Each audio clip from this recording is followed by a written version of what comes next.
Basically, central sympatholytics are the agents which generally inhibit or decrease the sympatholytic or sympathetic outflow. Sympathetic outflow means जो sympathetic activity brain से हमारे heart के ऊपर और blood vessels के ऊपर आ रहा है, उसे क्या करेगा, ये डिक्रीज कर देगा या इनहिबिट करेगा। बेसिकली क्या होता है, हमने ये पढ़ा था लास्ट लेक्चर में कि जो ब्लड प्रेशर है, ब्लड प्रेशर को मेंटेन करने के लिए हमारे पास में क्या सिस्टम है, एड्रीनर्जिक आउटफ्लो है। ब्रेन क्या करती है, एड्रीनर्जिक सिस्टम के थ्रू, सिंपैथेटिक सिस्टम के थ्रू एड्रीनालिन, नॉर एड्रीनालिन का आउटफ्लो करवाती है ब्रेन के थ्रू, और वो कहाँ पे आता है, हार्ट के ऊपर और ब्लड वेसल्स के ऊपर। अब ये क्या करेंगे, ये इसकी वजह से क्या होता है, कॉन्ट्रैक्शन होता है। इसके अंदर हमारे हार्ट के अंदर अगर कॉन्ट्रैक्शन होगा तो क्या होगा, कार्डियक आउटपुट इंक्रीज होगा, और यही अगर ब्लड वेसल्स के अंदर कॉन्ट्रैक्शन होगा तो पेरिफेरल रेजिस्टेंस इंक्रीज होता है। और हमने ये पढ़ा है कि ब्लड प्रेशर क्या होता है, blood pressure is the product of cardiac output into peripheral resistance. तो ये क्या करेगा, जो एड्रीनर्जिक आउटफ्लो है नॉर एड्रीनालिन, वो हमारे ब्रेन स्टेम के थ्रू कहाँ पे, हार्ट के ऊपर आ रहा है, और दूसरा आपके ब्लड वेसल्स के ऊपर आ रहा है। ठीक है, से see here, this is suppose your brain and this is brain stem, medulla, here is the cardiac center, vasocenters, and from here noradrenaline or adrenergic outflow is taken place. What happened, यहाँ से noradrenaline adrenergic outflow होगा, और वो या तो आपके heart के ऊपर या आपके ब्लड वेसल्स के ऊपर आएंगे। अगर हार्ट के ऊपर आते हैं तो क्या होता है, ये बीटा 1 रिसेप्टर्स, यहाँ पे कौन से होते हैं, बीटा 1 रिसेप्टर्स होते हैं, उसके थ्रू इनका रिसेप्शन होगा। इन एड्रेनालिन जो कैटेकोलामाइन है, इनका रिसेप्शन किसके थ्रू होगा, बीटा 1 रिसेप्टर के थ्रू होगा। And at smooth muscle, smooth muscles पे कौन से होते हैं, अल्फा 1 रिसेप्टर होता है। अब ये अल्फा 1 रिसेप्टर के थ्रू, जो ब्रेन के थ्रू, जो सिंपैथेटिक सिस्टम के थ्रू जो एड्रेनालिन आ रहा है, वो एड्रेनालिन हमारे कहाँ पे, ब्लड वेसल्स पे, किसके थ्रू, स्मूथ मसल पे अल्फा 1 रिसेप्टर के थ्रू आता है, और वहाँ पे ये अपना एक्शन शो करेगा, यानी कि ये कॉन्ट्रैक्ट करेगा ब्लड वेसल्स को, और हार्ट के ऊपर ये क्या करेगा, it will contract the heart so that cardiac output will be increase. तो here we learn that alpha 1 receptor is located at smooth muscles and beta 1 receptors are present at basically on heart. लेकिन अब इसके अलावे there is one more receptor that is called as alpha 2 receptor.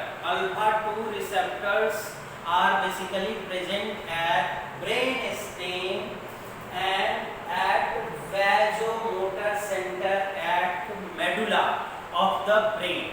अब इनका क्या काम है कि जो सिंपैथेटिक आउटफ्लो हो रहा है, जनरली हो रहा है एड्रेनालिन, क्या हुआ, बीपी जैसे ही रिड्यूस हुआ, बीपी रिड्यूस होते ही क्या होता है, बैरो रिसेप्टर्स इसको सेंस कर लेते हैं, और हमने क्या पढ़ा था, ये कार्डियक नॉच के थ्रू हमारे वैजोमोटर जो सेंटर है वहाँ पे पहुँचाता है, और वहाँ से सिंपैथेटिक आउटफ्लो इंक्रीज हो जाता है बीपी इंक्रीज करने के लिए। लेकिन अब हमें क्या है, ऑलरेडी हाइपरटेंशन है, यानी कि BP, there is certain increase in blood pressure. तो अब हमें क्या करना है, बीपी को रिड्यूस करना है। तो यहाँ पे जो मैकेनिज्म हमने सेंट्रल सिंपैथोलाइटिक के अंदर क्या करना है कि हम सेंट्रल यानी कि सीएनएस से ही जो सिंपैथेटिक आउटफ्लो हो रहा है उसी को बंद करवा देते हैं। इस ड्रग का क्या काम है, जो सीएनएस से आपके सिंपैथेटिक आउटफ्लो हो रहा है, एड्रेनालिन, जो एड्रेनालिन दो काम कर रहा है, या तो हार्ट के ऊपर आ रहा है और नहीं तो ब्लड वेसल्स के ऊपर आ रहे हैं। हार्ट के ऊपर बीटा 1 रिसेप्टर के थ्रू और ब्लड वेसल्स के ऊपर अल्फा 1 रिसेप्टर के थ्रू। अब इनका आउटफ्लो ही बंद करवा देना है ऊपर से ही हमने क्या कर दिया, उसको बंद कर दिया। किसके थ्रू? Alpha 2 receptor. अगर अल्फा 2 रिसेप्टर एक्टिवेट हो जाता है तो क्या होगा, आपका वहां से सेंट्रल नर्वस सिस्टम से सिंपैथेटिक आउटफ्लो बंद हो जाएंगे और उससे क्या होगा, जो कॉन्ट्रैक्शन हो रहा था कार्डियक आउटपुट, ना ही कार्डियक आउटपुट इंक्रीज होगा और ना ही पेरिफेरल रेजिस्टेंस इंक्रीज होगा। तो क्या होंगे, बीपी ऑटोमेटिकली डाउन हो जाएगा। तो यही इसका मैकेनिज्म ऑफ एक्शन है। हम इसमें कुछ एग्जांपल्स हमारे बेसिकली दो ड्रग है इसके अंदर, कोलिनिडीन एंड दूसरा मिथाइल डोपा। तो इसमें बेसिक पहले हम क्लोनिडीन के बारे में पढ़ते हैं। इसमें यही क्या है, ये partial agonist of alpha 2 receptor. Alpha 2 receptor कहाँ पे, हमारे ब्रेन स्टेम में प्रेजेंट है, जहां से आपका कैटेकोलामिन, एड्रेनालिन रिलीज हो रहा है। जो नॉर एड्रेनालिन है, सिंपैथेटिक आउटफ्लो हो रहा है यहाँ पे ब्रेन स्टेम में, मेडुला के पास से, वैजोमोटर जो सेंटर है वहां से, और ये अल्फा 2 रिसेप्टर्स यहाँ पे प्रेजेंट है। उसी के ऊपर ये उसका पार्शियल एगोनिस्ट है, यानी कि अगर अल्फा 2 रिसेप्टर के ऊपर क्लोनिडीन जाके वहां पे बाइंड कर जाता है तो क्या होगी, ये हाई इंट्रिंसिक एक्टिविटी है, वहां पे इंट्रिंसिक एक्टिविटी इंक्रीज होगा और बेसिकली अल्फा 2 रिसेप्टर में भी उसका टाइप है, सब टाइप है alpha 2A। Alpha 2A receptor कहाँ पे प्रेजेंट है, ब्रेन स्टेम में, कौन सा, वैजोमोटर सेंटर के ऊपर प्रेजेंट है।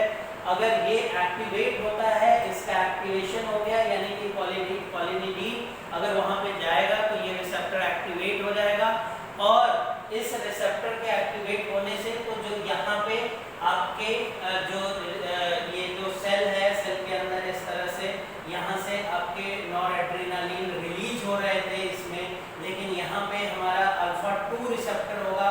अल्फा 2 रिसेप्टर पे जाके आपका क्लोनिडीन अगर यहाँ पे बाइंड कर गया तो क्या होगा, अब ये जो नॉरएड्रेनालिन यहाँ आ रहे थे वो उसका आउटफ्लो नहीं हो पाएगा और ये हमारा हार्ट के ऊपर और ब्लड वेसल्स के ऊपर नहीं आ पाएंगे।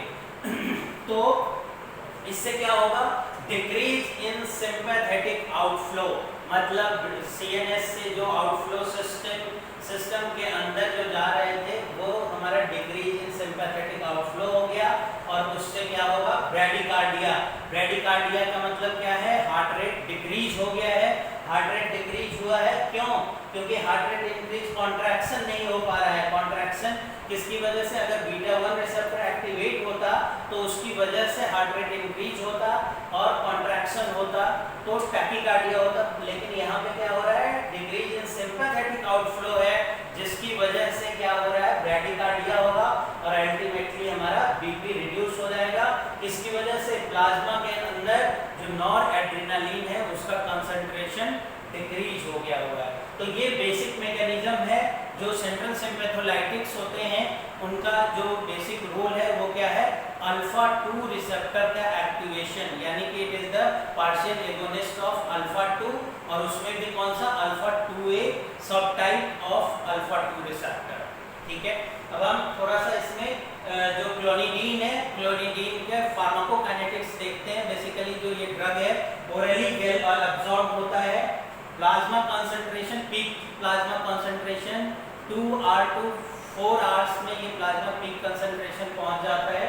दूसरा, ओरल डोज का अगर एक्सक्रीशन की बात करें तो इसमें हाफ टू 2/3 पार्ट है वो अनचेंज फॉर्म में ही एक्सक्रीट हो जाते हैं और बाकी के पार्ट सिर्फ मेटाबोलाइज होते हैं, मतलब दोनों अनचेंज फॉर्म में भी जाते हैं कुछ पार्ट और कुछ पार्ट का मेटाबॉलिज्म होता है।